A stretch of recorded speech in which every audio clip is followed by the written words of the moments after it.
Muy buenos días a todas las personas que nos están acompañando en este momento.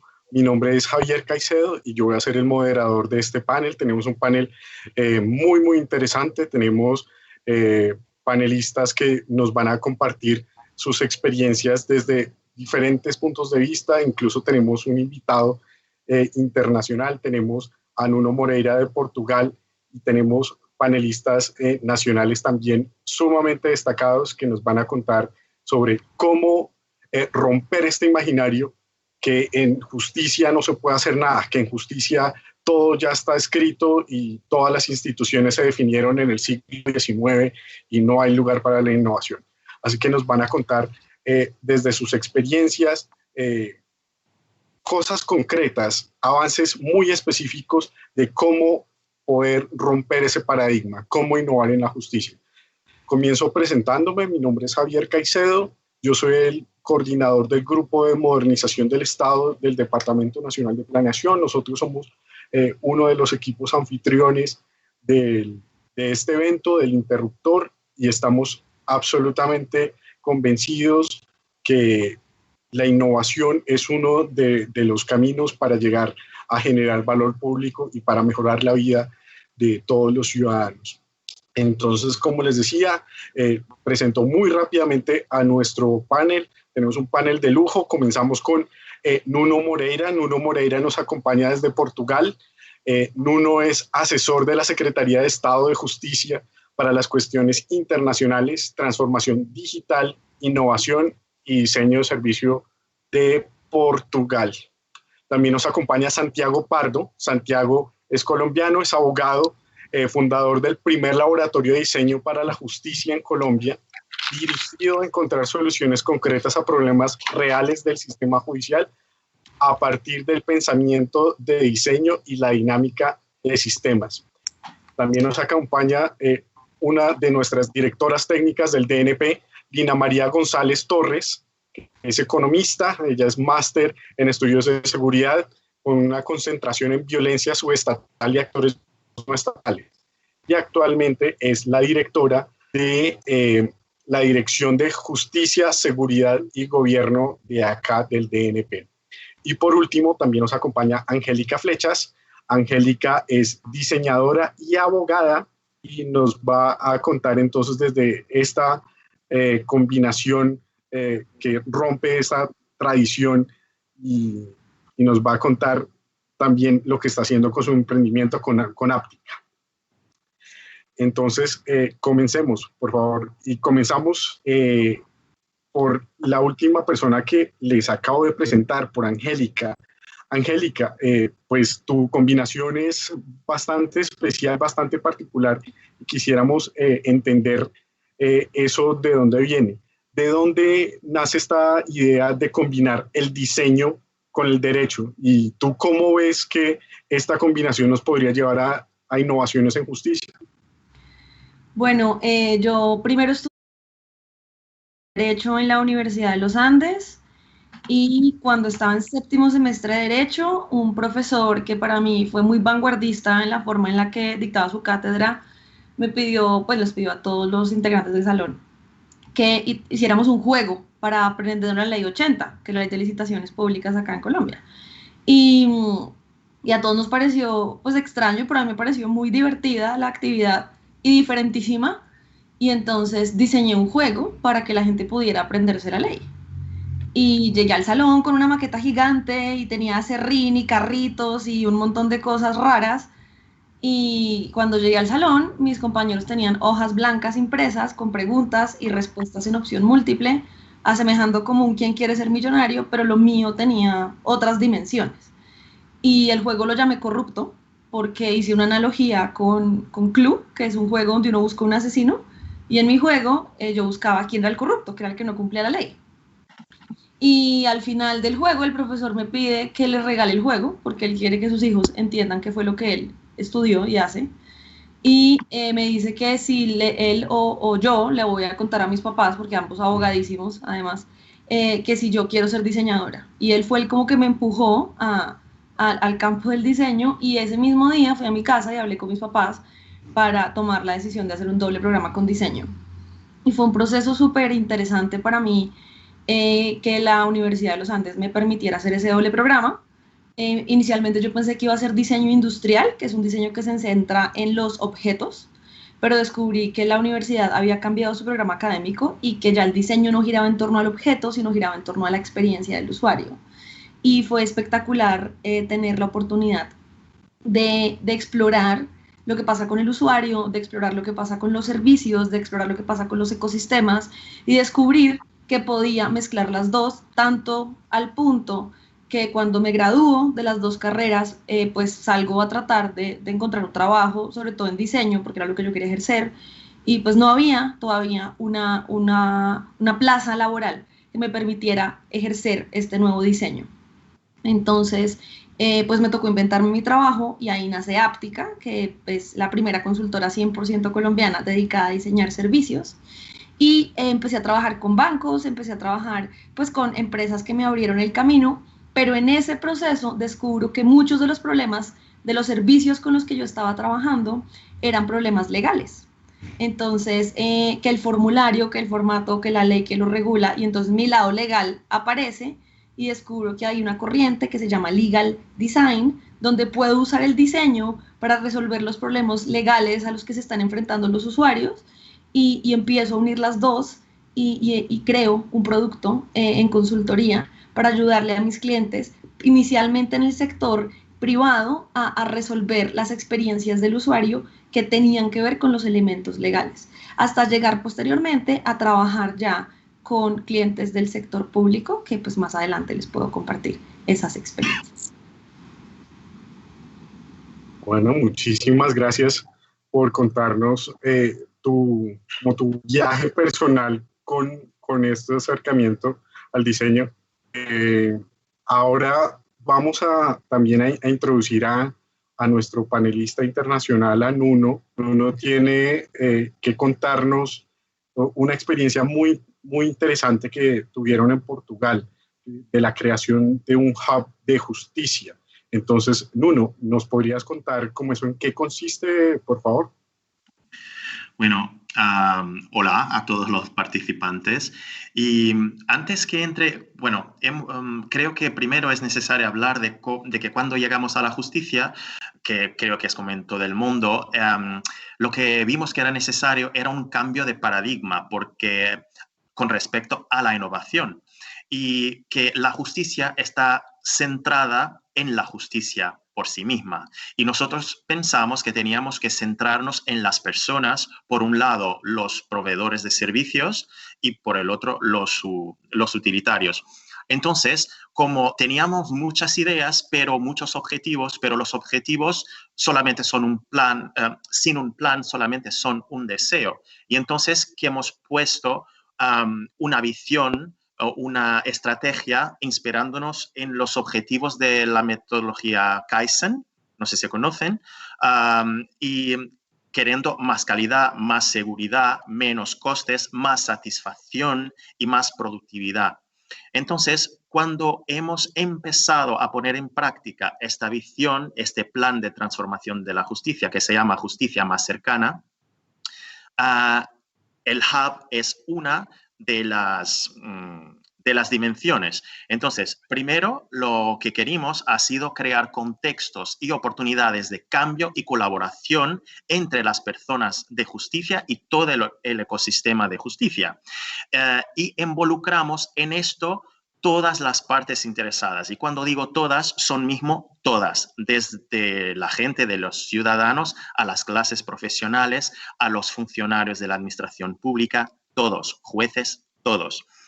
Después de esto, preguntamos, medimos, intentamos, experimentamos, fallamos, aprendimos, ajustamos y volvimos a preguntar a todos y encontramos modelos completos para diseminación. Esta es una lógica muy distinta de lo que había en justicia. Es una lógica más de empresa y de experimentación y de llegar a un prototipo que pueda ser diseminado. Entonces, ¿por qué la creación de un hub de innovación en justicia? Porque se consideró necesario un espacio dedicado exclusivamente a la innovación, separado del contexto de las preocupaciones del día a día. que esa lógica de mantener las luces encendidas, como decimos aquí, y donde fuera posible no solo impulsionar acciones orientadas a generar oportunidades de creación, de brainstorming, de experimentación, pero también el fenómeno, creo que se dirá así en castellano, de serendipia. O sea, tenemos muchos equipos con capacidades distintos que son de organizaciones distintas trabajando en el mismo ambiente, y de su contacto sale también en ese campo de trabajo multidisciplinar. Esos equipos se encuentran, esas personas se encuentran y pueden desarrollar proyectos que dan lugar a nuevos proyectos por esa casualidad, porque están juntos. Bueno, eso ha sido nuestra idea basis para el hub, que ahora se va a tornar virtual. Por causa de la pandemia ya no se puede estar en el espacio físico que teníamos y ahora lo estamos trasladando a la web. Y creo que no quiero alongarme más. Claro que sí, volveremos a hablar contigo haciendo continuamos con esta primera ronda de intervenciones y bueno, yo creo que ya comenzamos a encontrar algunos elementos en común con la intervención de Angélica y con la de Nuno, sobre todo frente a la experiencia del usuario y no pensar solamente en cómo son los procesos, los procedimientos, sino también pensar quién es la persona que está accediendo a estos servicios, porque pues en últimas también este servicio está garantizando un derecho. Y en ese sentido, pues es para tener un derecho efectivo, pues también es necesario tener un servicio pensado para el usuario final de la política. Y incluso conectando con lo último que nos decía Nuno, que del paso de la presencialidad a lo digital, le quería preguntar a Lina. Lina, cuéntanos por favor qué avances se han tenido en materia de transformación digital en el sector justicia y cómo el DNP ha influido en ese proceso. Bueno, buenos días Javier, gracias por la pregunta. Un saludo para todos los compañeros y para las personas que nos acompañan conectadas. Efectivamente, Javier, la transformación digital de la justicia en Colombia ha sido un proceso que tiene antecedentes de tiempo atrás y que cuenta ya con importantes avances tanto desde la rama judicial como desde el gobierno nacional. Sin embargo, pues todavía tenemos mucho trabajo por hacer y sin duda hay que sostener estos esfuerzos para poder incrementar la efectividad y la eficiencia en el sistema colombiano. Javier, yo quisiera mencionar también que la transformación digital de la justicia es sin duda una de las apuestas más estratégicas de esta administración y su diseño e implementación tiene 3 ejes fundamentales en los cuales nosotros desde el DNP, particularmente desde la Dirección de Justicia y Seguridad, en el marco naturalmente de nuestras funciones, estamos jugando un papel importante. El primer eje es en la definición de una visión de Estado de largo plazo, a partir de la cual se establezcan como esos objetivos muy concretos y medibles para modernizar y mejorar las capacidades del sistema de justicia. La idea es orientar cada vez más a la justicia, digamos, a la prestación de un servicio independiente, incluyente, eficiente y efectivo. El segundo eje muy importante está relacionado con establecer las sinergias y la coordinación y la articulación interinstitucional entre todas estas entidades que juegan un papel fundamental para lograr este objetivo. Y el tercero está relacionado con lograr articular y converger un conjunto de instrumentos de política muy importantes que ya existen y que, digamos, marcaron la ruta con esfuerzos muy concretos tanto en el largo, mediano y en el corto plazo. Estos instrumentos son muy importantes, digamos, mencionarlos. Tenemos el Plan Decenal del Sistema de Justicia, tenemos el documento COMPES que presenta la Política Nacional para la Transformación Digital y la Inteligencia Artificial, tenemos los lineamientos, digamos, en esta materia del Plan Nacional de Desarrollo, tenemos el Plan Sectorial del Desarrollo de la Rama Justicia 2019-2022, tenemos el Plan Estratégico de Transformación Digital de la Rama Judicial y finalmente tenemos las recomendaciones y los compromisos de postacceso a la OCDE, que también son muy importantes. Entonces, como podemos observar, pues los lineamientos son muchos y hay que hacer un esfuerzo muy juicioso para ponerlos en concordancia y en funcionamiento y efectivamente poder implementarlos y hacer su respectiva seguimiento y evaluación. Entonces, en este sentido, el DNP ha venido trabajando con el conjunto de las entidades del sector para, desde una visión de Estado y de largo plazo, articular estos esfuerzos a través de un programa de transformación digital de la justicia. Este programa contempla, Javier, los objetivos estratégicos, los componentes, los estándares técnicos y tecnológicos, todas las fases, digamos, en el tiempo necesarias para aterrizar y cumplir, digamos, estos objetivos y la estrategia de despliegue. También el programa ya cuenta con todo su costeo y las fuentes de financiación para su efectiva implementación durante los próximos años.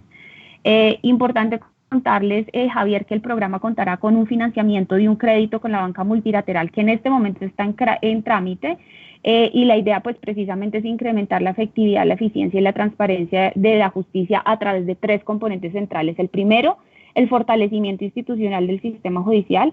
El segundo, el fortalecimiento de los servicios digitales y de tecnología para la justicia. Y el tercero, el fortalecimiento del entorno y la cultura digital. Esto es, Javier, a grandes rasgos, no me quiero extender, las generalidades y los avances que tenemos en este momento en Colombia. Muchas gracias. Lina, muchísimas gracias por tu intervención. Definitivamente nos queda claro que hay apuestas muy, muy grandes detrás de la transformación digital del sector en Colombia, que aunque todavía tengamos el código de Andrés Bello, tenemos la necesidad de pensar en el siglo XXI hacia dónde debe ir el sector y mejorar los procesos. Y de hecho creo que sobre este último punto es la gran experticia de Santiago, de nuestro último panelista. Santiago, pues usted es el fundador de uno de los laboratorios de diseño legal aquí en Colombia, un tema absolutamente sin precedentes. Entonces, quisiera preguntarle su experiencia, ¿qué reacciones tuvo? ¿Cómo fue ese proceso de proponer una idea como tan disruptiva? Bueno, Javier, buenos días a todas y a todos. Un saludo especial a Nuno, a Lina y un abrazo muy grande a Angélica. Me encanta siempre coincidir en estos espacios con ella porque creo que ella sin duda ha sido una pionera en las formas de construir derecho. Bueno, yo empecé un poco, la historia del laboratorio se remonta un poco a mi experiencia en Stanford. Yo tengo una maestría en la Universidad de Stanford y allá pude trabajar con Margaret Hagan y su Legal Design Lab, que digamos es como uno de los primeros laboratorios de diseño para la justicia en el mundo.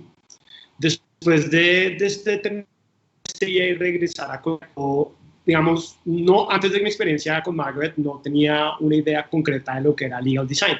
Yo había sido funcionario de la Corte Constitucional mucho tiempo y siempre tuve una preocupación muy grande por temas de acceso a la justicia, pero desde una percepción, llamémosla muy leguleya. Es decir, todo lo vamos a resolver con una reforma a la Constitución, con una reforma legal. Cuando llego a Stanford y me encuentro, digamos, con este mundo tan interesante de legal design y tan prometedor, pues me doy cuenta que realmente hay que empezar a construir espacios y modelos de educación legal que le permitan a los estudiantes de derecho y a los abogados entender que ellos no son el centro del universo. Y eso tiene varios retos, pero en particular yo resumo eso en una idea que no es mía, es de una profesora, Julie Sanford, de la Universidad Estatal de Arizona, y Rebecca Sanford, de la Universidad Estatal de Arizona, y es básicamente el laboratorio, es un modelo de educación legal que busca desmontar el monopolio que tenemos los abogados sobre el derecho, bajo 3, digamos, principios muy generales: trabajo interdisciplinario, trabajo empírico y un trabajo de exploración profundo para entender que en el centro de todo no estamos los abogados, sino están los ciudadanos, el usuario del sistema de justicia. Yo regreso a Colombia y con el apoyo de la decana Catalina Botero de Derecho y el decano Hernando Barragán de la Facultad de Arquitectura y Diseño, les planteo, y con el apoyo de Margaret, les planteo en octubre del 2018 la posibilidad de que en el próximo año académico, es decir, en enero del 2019, iniciemos un laboratorio con una estructura similar a la de Stanford.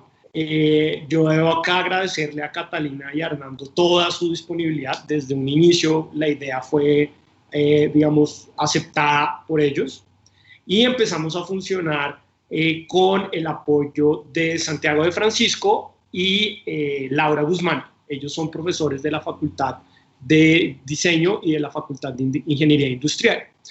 ¿Por qué con esas dos facultades? Por dos razones en particular. Primero, porque sin duda, y esto va a ser una idea que quiero martillar mucho en mi intervención durante el evento, y es el trabajo interdisciplinario es fundamental. Los abogados no somos diseñadores, los abogados no somos ingenieros industriales, a menos que tengamos la formación extraordinaria de Angélica de hacer doble programa, de ser diseñadores de profesión y abogados de profesión. Y para empezar a entender estas dinámicas, tenemos que empezar a trabajar con otras profesiones con las que muy pocas veces hemos trabajado.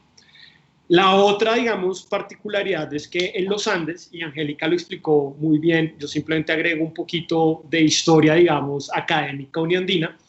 Hace unos 5 o 6 años, los Andes básicamente concentraba su programa de diseño en diseño gráfico, que es muy importante, por supuesto. Pero los Andes empezó a transformar su currículo académico y empezó a meter como núcleo central dentro del programa de diseño de servicios. Y entonces, un aliado natural del proyecto tenía que ser el departamento de diseño, porque ellos ya tenían una metodología robusta en entrenamiento de diseño de servicios y metodologías centradas en el usuario, que Angélica, por supuesto, lo puede explicar mucho mejor que yo. Y básicamente debo decir que con el apoyo de la Universidad de los Andes y con la voluntad de los 3 departamentos, pues hemos podido expandir nuestras operaciones. Actualmente también tenemos un grant de la Tinker Foundation por 3 años que nos ha permitido generar espacios más allá de nuestra clase, espacios de exploración. Este año empezamos con el consultorio jurídico de la Universidad de los Andes. Si todo sale bien, el próximo año vamos a empezar a trabajar con la Corte Constitucional en escenarios de exploración. Entonces, termino un poquito, digamos, esta historia abreviada del laboratorio diciendo que yo creo que acá hay un punto central en el laboratorio y en estos modelos de laboratorio. No solo quitar el monopolio del derecho a los abogados, sino también aterrizar estas ideas de innovación. Muchas veces los discursos de innovación se quedan en ideas abstractas, en ideas generales.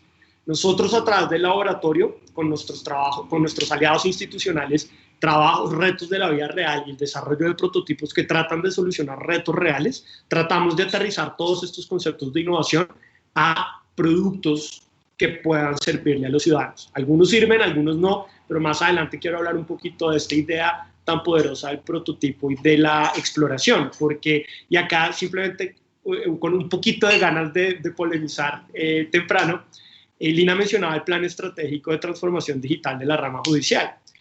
El plan es muy ambicioso y yo lo apoyo con mucho entusiasmo. Son durante 4 años casi 1.2 billones de pesos para uno. Esos, si mis matemáticas no me traicionan, estimado en uno, esos básicamente 270.000 millones de euros que van a invertirse en 4 años para la transformación digital de la rama. En ninguna parte de ese plan estratégico hay una mención a la exploración y a la ideación. Y creo que eso es, esto es una oportunidad que no podemos dejar perder, porque yo creo que aunque el plan estratégico tiene una financiación estructurada, tiene unos objetivos estratégicos muy claros, sobre todo en gestión de la tecnología de la información y desarrollo del expediente digital, yo creo que esto es una oportunidad fantástica para empezar a introducir espacios de exploración dentro de la política pública judicial. Y, digamos, con eso termino mi primera intervención. Bueno, muchísimas gracias, Santiago, por contarnos cómo fue esa experiencia. Yo creo que algo que nos queda claro de la experiencia tuya, de Lina y Angélica, es que, pues bueno, a pesar que hay apuestas bien importantes, el tema en Colombia todavía está en sus primeras etapas, por así decirlo. Entonces, por eso quisiera preguntarle a Nuno, ¿cuál es su visión frente a esto? Si tú tuvieras que decir cuál ha sido el mayor logro, el mayor avance que ha tenido la justicia en materia de innovación pública, ¿qué pensarías? Bueno, en Portugal, y creo que viene en línea con lo que se ha dicho, creo que en Portugal la innovación pública más importante ha sido la reestructuración de los tribunales, el proyecto Tribunal Más, que es un ejemplo terminado de design thinking y diseño de servicio. Entonces, empiezo con tres factores que es que de lo que esta innovación nos ha permitido, ya la explico. En 2020 y 2021, los cambios que hemos hecho en los tribunales permiten un ahorro al Estado de 35 millones de euros. En los últimos 4 años hemos tenido siempre un índice de resolución de procesos superior a 100%. Quiere decir que estamos bajando nuestro backlog muchísimo, porque los tribunales están mucho más eficientes. Y desde 2017 hemos tenido como que 300.000 consultas online de los procesos que están en los juzgados, que las personas que tienen un proceso que está ahí pueden consultar y saber cómo es el estado.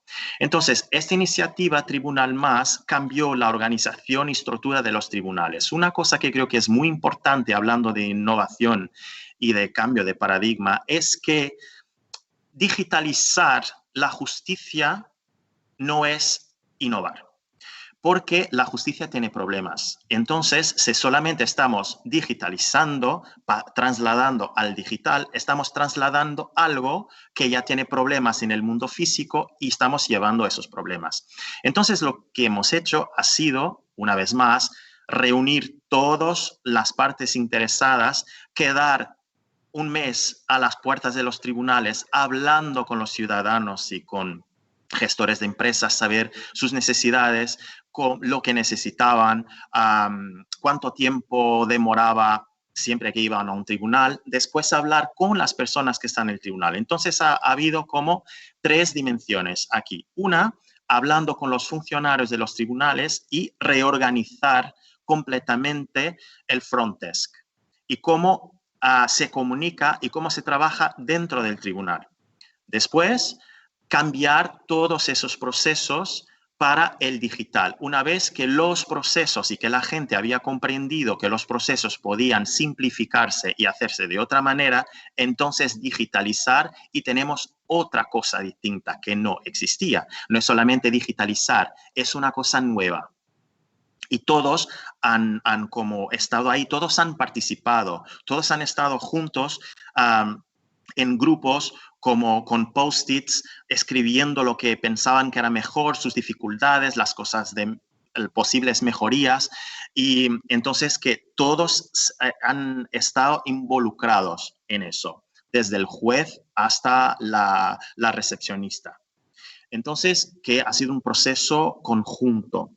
Y entonces, después de eso, lo que hemos hecho en términos de organización es tener un nuevo espacio físico y nuevas dimensiones, una reorganización de las tareas internas de todo el back office de los tribunales y después innovaciones tecnológicas que permiten hacer cosas distintas, como comunicar electrónicamente con todos los otros ministerios y todas las instituciones con quien los tribunales tienen que contactar. Ahora mismo, entonces, tenemos tramitación electrónica en todos los juzgados y que hay incluso funciones que solo se pueden hacer electrónicamente. Tenemos el front desk centralizado y transformado, los procedimientos de trabajo en back office también transformados y las herramientas de apoyo a la gestión centralizadas también. Hay un cuadro con indicadores de gestión para los órganos de gestión de los tribunales que estaban muy acostumbrados a hacer cosas de una manera y no comprendían la realidad de las personas y de los usuarios que estaban fuera. Ahora hay un marco, todo ese cuadro de mando con indicadores de gestión, porque todos esos proyectos siguen siendo monitorizados, creo que se dice así, y para evaluar y ajustar. han sido enmendados los códigos legales para reflejar ese principio de digital por defecto. Las comunicaciones judiciales desmaterializadas, como lo dice, con la Seguridad Social, autoridades fiscales, con escuelas, Banco de Portugal, etcétera. Renovación de toda la infraestructura, cerca de 90% ha sido renovada para poder ahora dar respuesta a los nuevos procesos internos, a esta nueva manera, a esta innovación de hacer. Y también cuando hemos cambiado la infraestructura, hemos cambiado de una forma que siempre que pueda.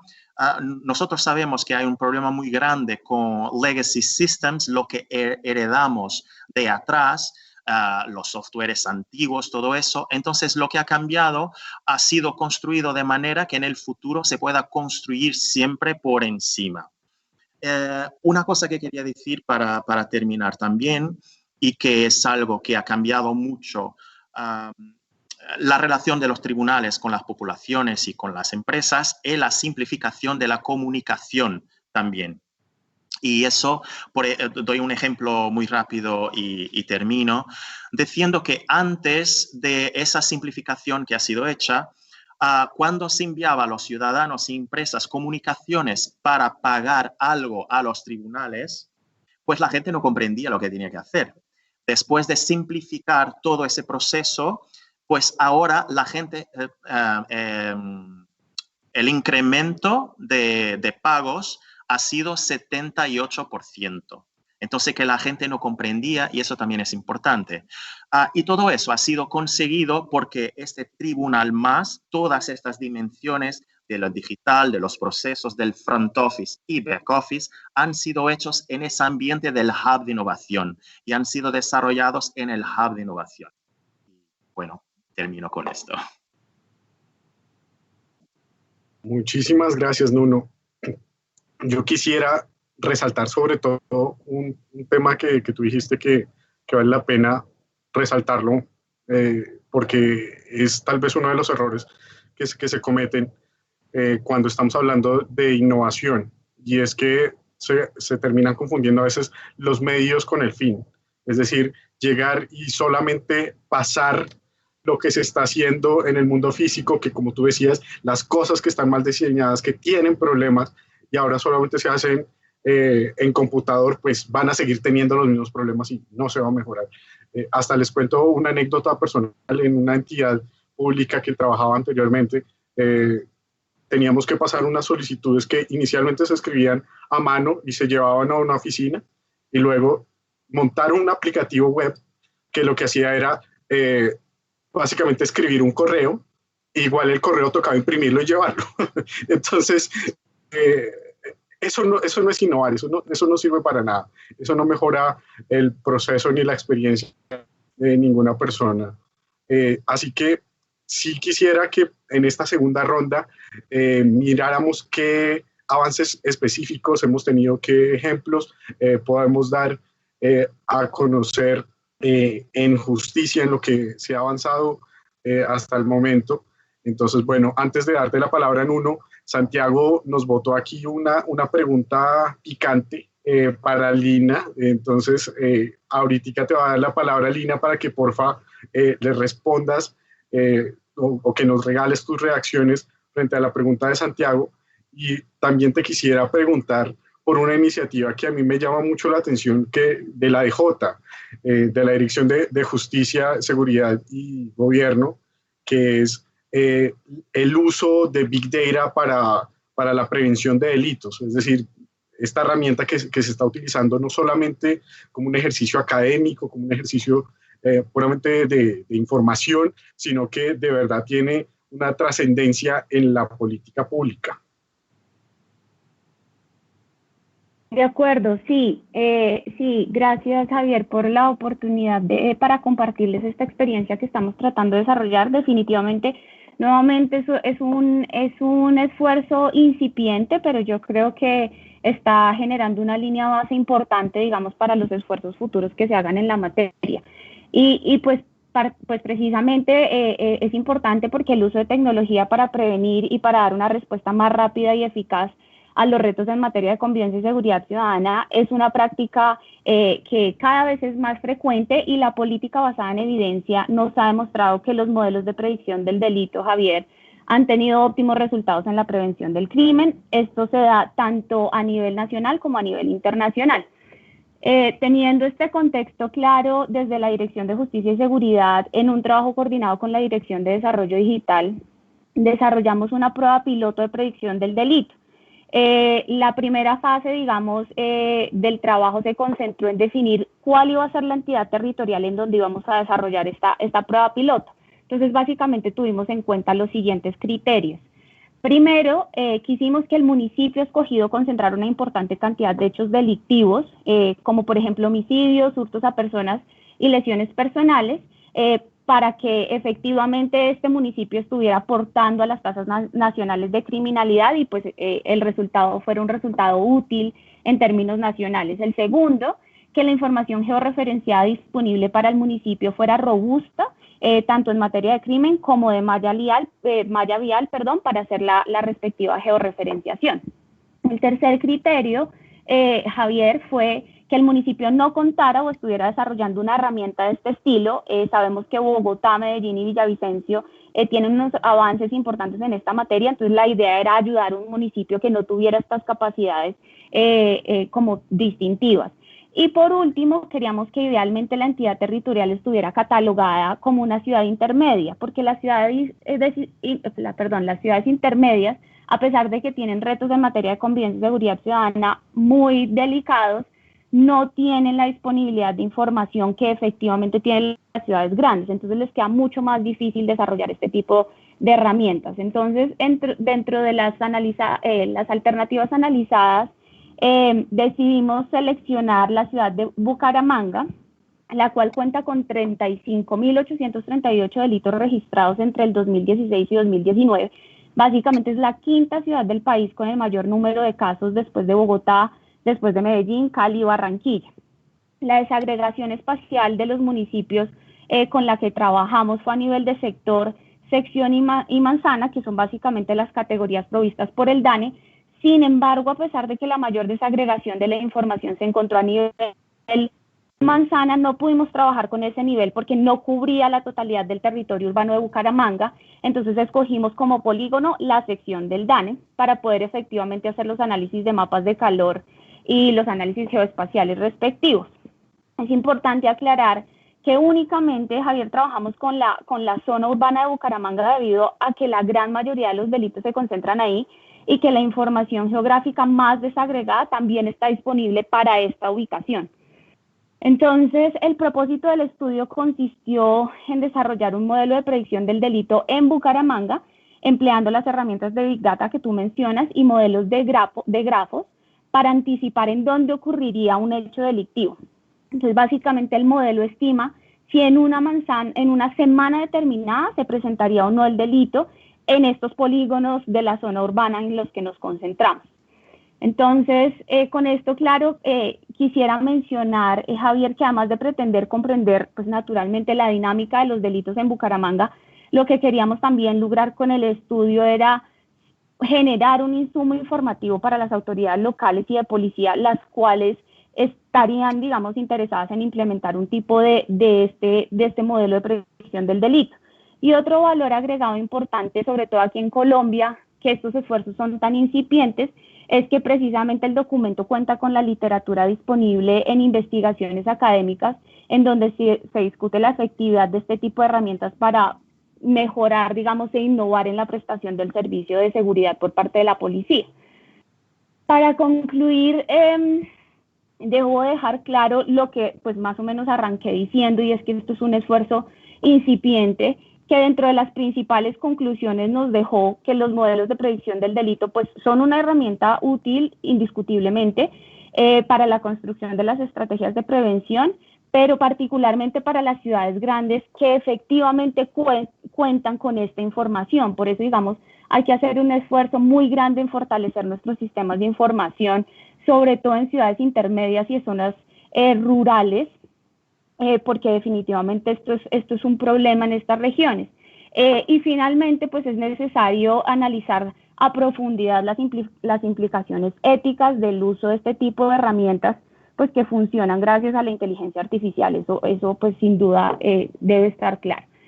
Pero pues definitivamente, como dije, Javier, seguiremos trabajando arduamente, pues no es fácil, pero sí es un primer ejercicio que yo creo que nos genera esa línea base para ojalá seguir robusteciendo este tipo de modelos y tratar de replicar esto en las ciudades en donde efectivamente tenemos la información disponible para aplicar y pretender desarrollar este tipo de ejercicios.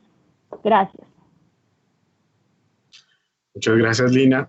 Pues bueno, nos acabas de contar una experiencia sumamente interesante de algo que se ha adelantado y bueno, hay dos retos adicionales, dos cosas que tendremos que pensar mucho, porque pues bueno, en otros países que ya tienen esto más desarrollado, ya se han enfrentado a estas cosas, pero para nosotros es todavía bastante nuevo, ¿no? Y las dos dimensiones que acabas de decir al final son cosas que también les hago la invitación a todos los panelistas y a las personas que nos están oyendo a pensar y a reflexionar sobre estos dos temas, ¿no? Sobre, primero, el uso ético de las nuevas tecnologías, sobre Big Data, sobre inteligencia artificial y cómo eso nos puede impactar. Y segundo, y es tal vez el pecado original de las personas que trabajamos en política pública en el gobierno nacional, y es que a veces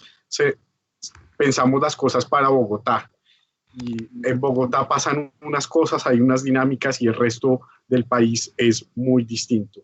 Hay unos retos diferentes, tú nos acabas de señalar uno, sistemas de información supremamente clave, pero pues eso es algo que queremos también que les quede en la cabeza, porque es algo que tenemos que pensar y ver cómo avanzamos como país.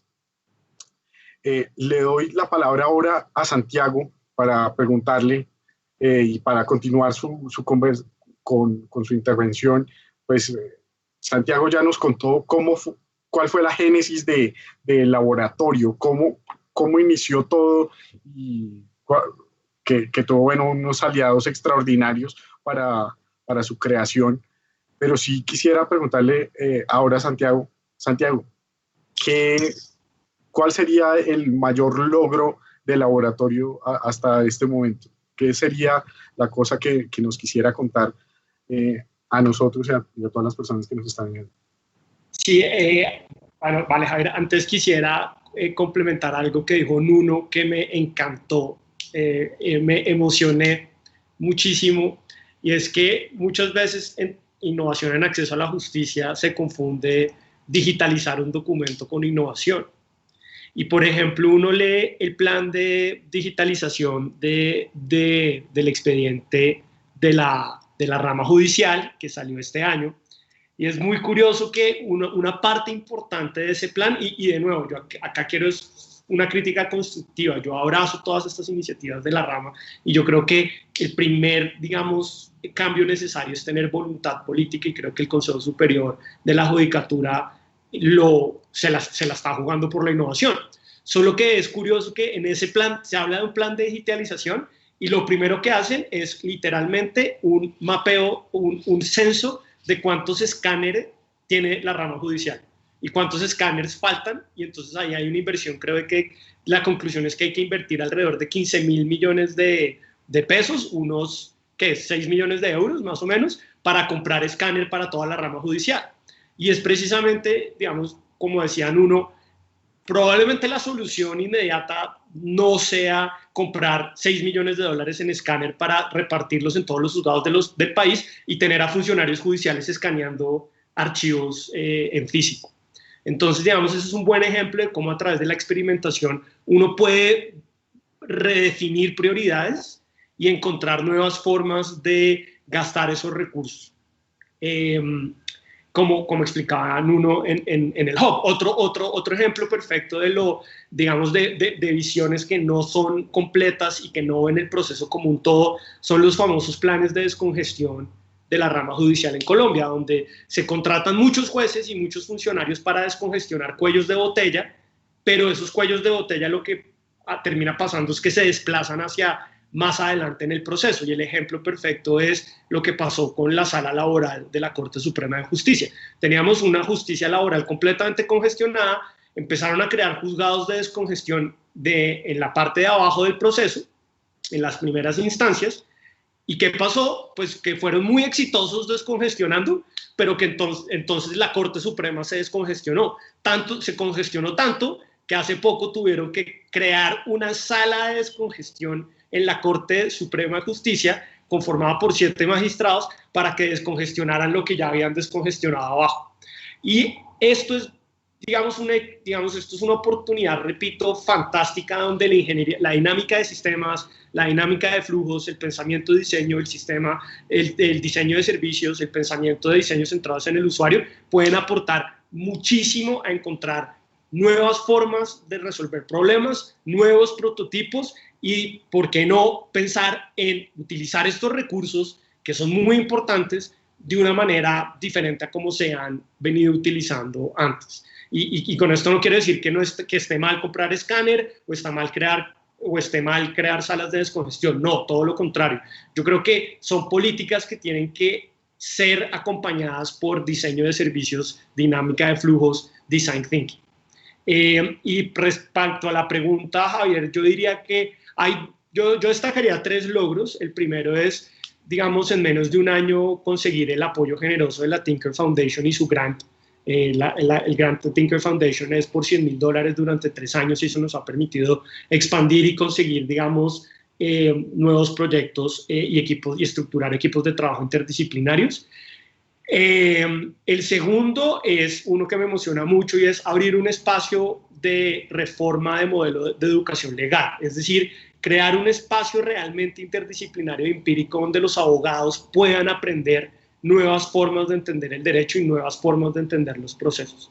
Y el tercero es que hemos construido, y acá también quiero reconocer la voluntad y la generosidad de nuestros aliados institucionales. Hemos construido unas relaciones con aliados públicos fantásticas, con la Jurisdicción Especial para la Paz, con la Corte Constitucional, el mismo Consejo Superior de la Judicatura, la Corte Suprema de Justicia, que muestra que sin duda hay una voluntad y hay un deseo por pensar diferente y por aterrizar estas ideas de innovación en la rama. O sea, el laboratorio no sería nada sin nuestros aliados institucionales, y yo creo que ese ha sido un logro fantástico gracias a la generosidad de ellos. Bueno, Santiago, y de hecho en la lista de aliados le faltó uno, el DNP. Por supuesto, puede contar con nosotros para... DNP, perdón, tiene toda la razón, sobre todo el equipo de innovación pública, ¿no? Y también el grupo de modernización del Estado. En modernización del Estado tenemos innovación pública, tenemos mejora regulatoria y tenemos temas de eficiencia institucional. Entonces, por supuesto que las puertas están abiertas, tanto al laboratorio, a la ciudadanía. También nosotros siempre estamos muy abiertos de escuchar nuevas ideas y formas de mejorar. Y de hecho, nos acaba de llegar una pregunta por el chat. Le quisiera la palabra a Angélica, hablando también de este último temita que les acabo de señalar de mejora regulatoria. Me preguntan cómo esta lógica de diseño podría ayudar a mejorar, a elaborar mejores normas o mejores procedimientos judiciales. Bueno, mil gracias por la pregunta. Entonces voy a explicar un poquito la lógica de diseño, porque de pronto hemos hablado mucho del concepto, pero es bueno como aclararlo y aterrizarlo un poquito. Entonces, como arranqué yo diciendo, antes se tenía una percepción de que el diseño era completamente objetual, ¿no? Entonces, un esfero, una silla, una mesa, un saco. Pero el diseño ya trasciende otro tipo de elementos. Y la metodología de diseño, y cuando hablamos de design thinking, o si lo traducimos pensamiento de diseño, lo que buscamos ahora, o ya pues, es un concepto que es más viejo de lo que pensamos y existe hace ya casi 40 años, es entender muy bien quién es el usuario destinatario de ese producto, servicio o sistema. que vamos a diseñar. Y en este caso sería una norma, ¿no?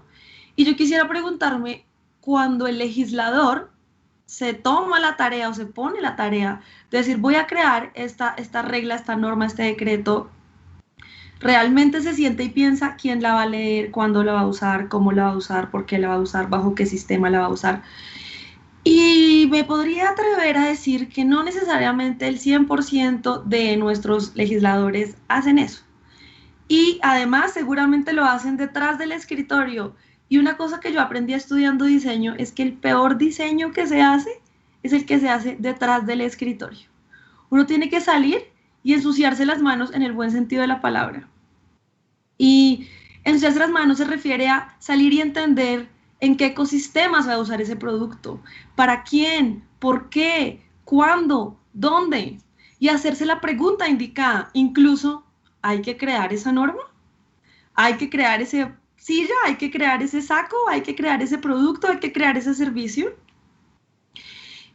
Porque muchas veces el problema viene, el problema está desde el planteamiento del problema. Entonces, si miramos la metodología de diseño, ¿en qué consiste? Pues aquí, perdón, me pongo un clean académica, yo dicto clase, entonces voy a tratar de ser súper tranquila.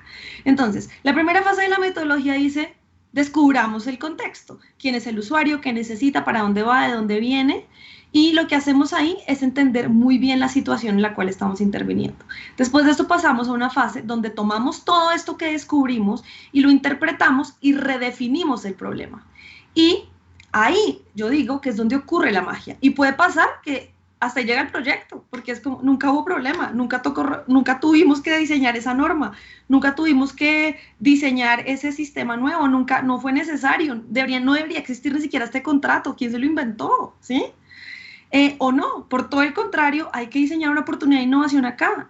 Y no solamente toca regular esto, sino muchas cosas, porque el usuario lo necesita. Y voy a poner ejemplos, como tenemos que entrar a regular, no sé, el matrimonio de dos personas del mismo sexo. ¿Por qué? Porque las personas se están enamorando y quieren hacerlo. Y hay un montón de temas que están ocurriendo por ahí y toca hacerlo porque el humano se está manifestando, ¿sí? Entonces, tenemos que entrar y hablarlo. O no toca regularlo y toca dejarlo abierto. Y ahí es donde empiezan a aparecer las preguntas, ¿sí? Pero nuevamente, los legisladores han salido a hablar con la gente para la cual regular. De pronto no. Simplemente se sientan en su moral y toman decisiones desde su escritorio, elegantísimo. Bueno, y después de esto, ya vienen unas sesiones donde uno puede entrar y hacer sesiones de co-creación. Y qué lindo sería sentar al ciudadano y sentarse con él y co-crear la norma. Y entonces ya viene la forma, el tono, el contenido. ¿Y cómo está escrita esta norma? En las palabras de 1900, ¿no? Como toda la vida se ha escrito el derecho, como nadie lo entiende. Y yo quiero confesarles que cuando yo estudiaba derecho y se me estaban traslapando las dos carreras, y yo leía las sentencias, yo me soñaba con dibujar las sentencias. Yo decía, ¿por qué esta sentencia es tan larga, Jesús? ¿Por qué no tiene un dibujito? ¿Por qué no tiene un videíto que yo pueda poner clic y ya me lo aprendí rápido? Y no es de perezosa, sino porque, seamos honestos, a veces a la gente le gusta divagar y a los abogados nos fascina. Y cuando digo todo esto, yo soy abogada, acuérdense de eso, no estoy hablando mal de los abogados, yo también estudié Derecho y me fascinaba decir no obstante, y me fascinaba decir sin embargo, y me fascinaba decir ad quem y ad quo, y todos estos latinazos con los que crecimos los abogados, y si están abogados acá oyéndome, lo siento, pero es verdad. Y no hay nada que nos guste más a los abogados que dominar contenido y sentirnos los dueños de la conversación. Y después de esto, viene una cosa que sé que Santi quiere hablar de eso, entonces no voy a dominar mucho el contenido sobre esto. Y es que diseño algo y ¿saben qué tengo que hacer? ¡Probarlo! Y entonces aquí es donde aparecen conceptos como el sandbox, que es donde hago pruebas de la norma, y entonces aquí es donde aparece el concepto de prototipo, y puedo hacer validaciones de eso. Porque imagínense, uno llega y dice, esta es la norma. ¡En firme! Toda la nación se va a regir por esto. Y entonces nunca hice una prueba si realmente la nación debía regirse por esto o no. ¡Ups! Y la embarré. Hice acá una analogía con una norma, pero esto debería existir con todo en el mundo. Porque saben que la vida es un constante prototipo y uno debería validarla constantemente. Entonces, no sé si esto respondió a la pregunta, pero en conclusión, sí deberíamos usar metodologías de diseño para construir nuestro sistema normativo. Gracias. Bueno, pues Angélica, disfruté mucho tu intervención y no podía dejar de pensar por ejemplo, la sentencia del Galeón San José, esa sentencia que es como de 500 páginas sobre un tema interesantísimo, pero escrito de la manera más aburrida posible. Y sí, definitivamente hay una carga que deberíamos asumir como abogados de no tener este lenguaje excluyente y como que solamente esté al servicio de los abogados. Y retomando el punto de Santiago, quitarle el monopolio del derecho a los abogados, porque en últimas, si pensamos incluso en una de las definiciones más canónicas de derecho, como el conjunto de normas que rige las relaciones humanas, pero no sabemos cuáles son esas relaciones humanas, no tenemos ni idea, no las probamos, no sabemos qué están ocurriendo porque no vamos a ensuciarnos las manos. Eso es algo absolutamente fundamental. Bueno, lamentablemente ya se nos acabó el tiempo, pero entonces quisiera darles un minutico a cada uno para cerrar con la siguiente pregunta. ¿Ustedes qué consideran que es el mayor desafío que todavía tenemos pendientes? ¿Cuál es esa gran tarea que tenemos que resolver? Comencemos por Nuno. Bueno, creo que yo quería hablar de 3 cosas muy rápidamente. Es que el grande desafío es, primero, inculcar la cultura de innovación en las personas, disminuir la desconfianza en justicia, que la existe y muchas veces por presupuestos, por cosas que no son realidad, son representaciones. Y por otro lado, que se ha hablado hace poco de que es importante que haya un compromiso político muy fuerte para transformar y para innovar. Y eso pasó en Portugal, que con esta ministra y secretaria de Estado, que son personas muy pro ciudadano y que pro cultura de servicio para las personas, pero hay un problema, es los ciclos electorales y los ciclos políticos, cómo es que se sobrevive, cómo es que se consigue cementar, se puede decir, solidificar una estructura para que consiga resistir al cambio político. Y esto creo que estos 3 aspectos son nuestros grandes desafíos. Gracias.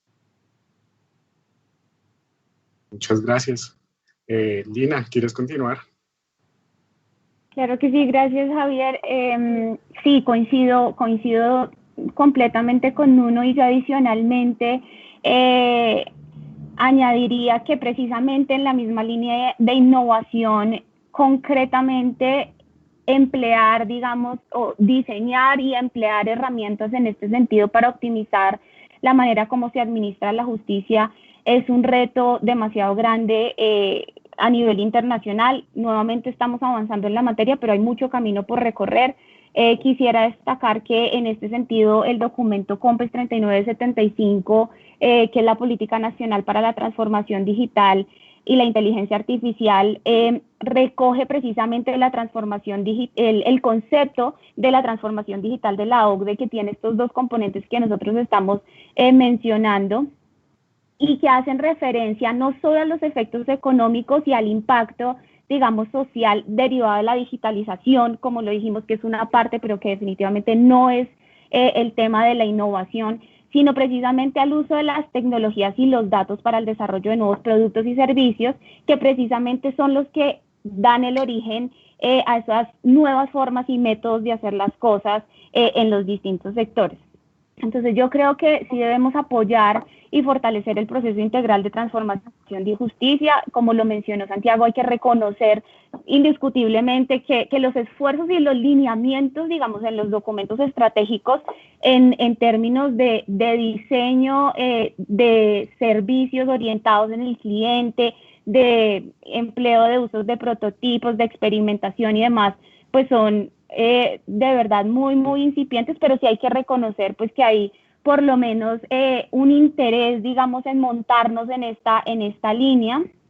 Y más que eso, como Santiago también lo dijo, una voluntad política de articularnos, porque eso ha sido un reto súper complicado, y empezar a trabajar juntos en este sentido. Entonces, pues esto implica no solo el manejo operativo de la tecnología, pero definitivamente pues abarca otras dimensiones que es muy importante tener en cuenta. Entonces, modernizar la justicia definitivamente requiere cambios importantes, especialmente tiene grandes retos en la búsqueda de eficiencia judicial que conllevan pues a un cambio en el pensamiento de todos los operadores, tanto de usuarios, digamos, como de los responsables para poderlo lograr. Y asimismo, optimizar la manera como se administra la justicia también necesariamente va de la mano del expediente judicial electrónico, como ya lo mencionamos, para adecuar la justicia a las tecnologías que faciliten su acceso. El tema del acceso pues es fundamental. Y pues para cerrar, la implementación y la puesta en práctica del expediente judicial es fundamental, ya que a través pues de este precisamente se busca establecer el conjunto de medios tecnológicos para mejorar el relacionamiento con los ciudadanos y avanzar así en la prestación de un servicio más eficiente y más ágil, orientado a las necesidades que hay en territorio, que como ya lo mencionaron todos, pues es de donde debe partir la prestación de este servicio. Gracias, Javier. Muchísimas gracias, Lina. Sobre todo este tema del expediente judicial, sí que es algo que desde hace muchos años se viene añorando y hasta ahora se está consiguiendo mover y está teniendo un avance bien interesante que sin duda seguiremos con mucha atención. Angélica, tus comentarios finales. Bueno, lo primero que quiero decir, y con cariño lo digo, es que nos toca dejar de lado el ego, de que lo hemos hecho todo bien.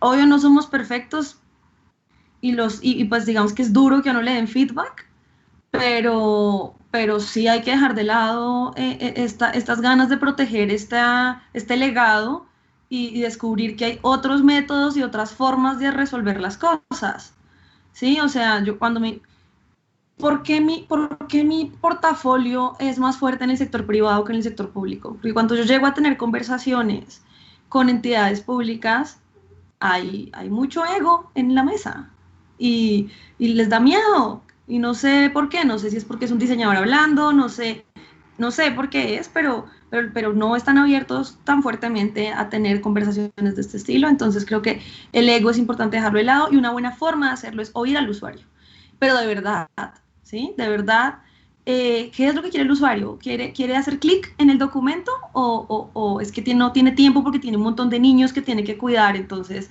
¿qué tal si entiendo realmente el problema que está detrás? Entonces, y eso está conectado con otro tema y es la importancia de asignar los recursos, de verdad. Sí, le estamos metiendo plata a cosas que no deberíamos y deberíamos redirigir los recursos a las cosas que realmente importan. Entonces, creo que eso también es importante. Creer en la relevancia del prototipo. Nos da mucho miedo lo desconocido y siento que el prototipo es una buena forma de visualizar rápido lo que va a pasar. Entonces creamos en el poder del prototipo. Y lo último que quiero decir, que no está directamente relacionado con el sector público, pero afecta al sector público, es el talento. Y necesitamos que las universidades se pongan las pilas y cambien sus programas académicos ya. Porque necesitamos que las personas que lleguen a ocupar los cargos públicos tengan una mente diferente, con ganas de hacer cambios y que esas cosas puedan ocurrir. Entonces, para mí, y pues porque es mi universidad y porque pues he tenido la oportunidad de participar en la clase de Santi y demás, lo que está haciendo la Universidad de los Andes es una cosa muy chévere. Entonces, tomen eso como ejemplo y transformen sus programas académicos, hagan alianzas. Ellos dejaron el ego de lado, vincularon derecho, diseño, ingeniería y los tres montaron un programa, empezaron a crear talento y esos abogados, esos ingenieros, esos diseñadores son los que se van a graduar y van a poder entrar a ocupar cargos públicos para transformar el futuro de la justicia en Colombia. Bueno, yo aprovecho es para hacer una cuña bien importante. Yo creo que compartimos en muy buena medida tu diagnóstico, Angélica, en que la innovación en el sector público es compleja Y de hecho, en este momento se está adelantando un estudio diagnóstico de cuáles son esas barreras para innovar en el sector público.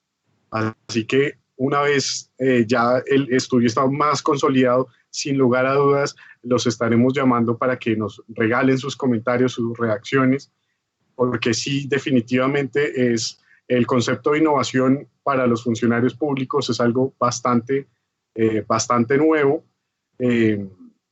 y queremos entender bien cuáles son esas dinámicas que están ocurriendo. Y bueno, vamos a cerrar nuestro evento con la última intervención de Santiago. Santiago, muy brevemente, sus últimas palabras. Vale, Javier, no, muchas gracias de nuevo, reiterándoles mi agradecimiento por la invitación y muy cariñoso el guiño que nos acaba de hacer Angélica. Yo creo que ella es una egresada que ha abierto camino y que sin duda sin su ejemplo no hubiéramos podido tampoco pensar en estas nuevas formas de educación legal. Yo quiero, digamos, aterrizar un poco la idea del reto en una propuesta. Y es que yo creo que hay una oportunidad de agregar valor a todos los esfuerzos de transformación digital que se están instaurando, que se están desarrollando en la rama judicial, con algo muy importante, y es crear dentro de la rama judicial un espacio de innovación. Un hub, un Chief Innovation Officer, un laboratorio, el nombre lo podemos después definir, pero tiene que existir un espacio de co-creación, de ideación, de prototipeado y de iteración público, con recursos públicos, con voluntad política, con tiempo, para poder empezar a aterrizar estas ideas y estos retos. Y la mejor manera de empezar es con el expediente electrónico digital. Es un proyecto estratégico que como explicaba Lina, es transversal a toda la política de transformación digital. ¿Por qué no pensamos en contratar un equipo interdisciplinario, un Chief Innovation Officer, un laboratorio de innovación, un centro de innovación? De nuevo, el nombre lo podemos inventar, podemos seguramente encontrar un mejor nombre de los que yo estoy dando, pero un espacio de trabajo que está encargado de un trabajo muy importante, y es generar prototipos de expediente electrónico digital. A estas alturas, todos estamos hablando con emoción, y yo comparto esa emoción del expediente electrónico digital, pero no tenemos todavía una idea clara de cuál va a ser la interfaz con los usuarios, cuál va a ser la escalabilidad, cómo vamos a empezar, por ejemplo, a asumir retos del expediente electrónico digital en regiones en Colombia donde el acceso a Internet es muy bajo. Todo lo vamos a solucionar comprando escáneres para todos los juzgados del país.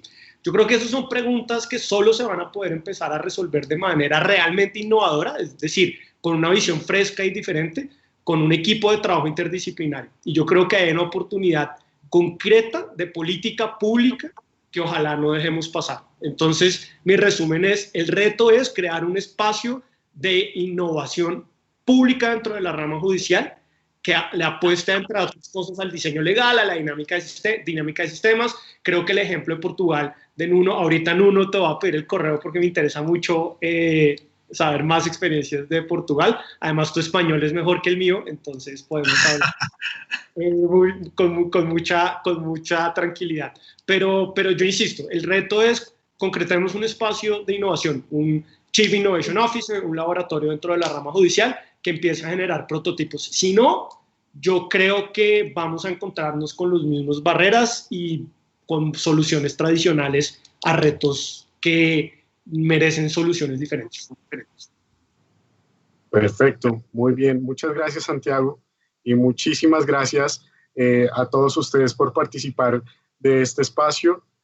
Quisiera nuevamente cerrar diciéndoles que el DNP siempre tiene las puertas abiertas para las ideas, para que nos ayuden a precisamente mejorar esa construcción de las políticas públicas y acercarnos más a las necesidades del ciudadano. Así que esa invitación queda ahí sobre la mesa para que por favor nos cuenten cómo les podemos colaborar.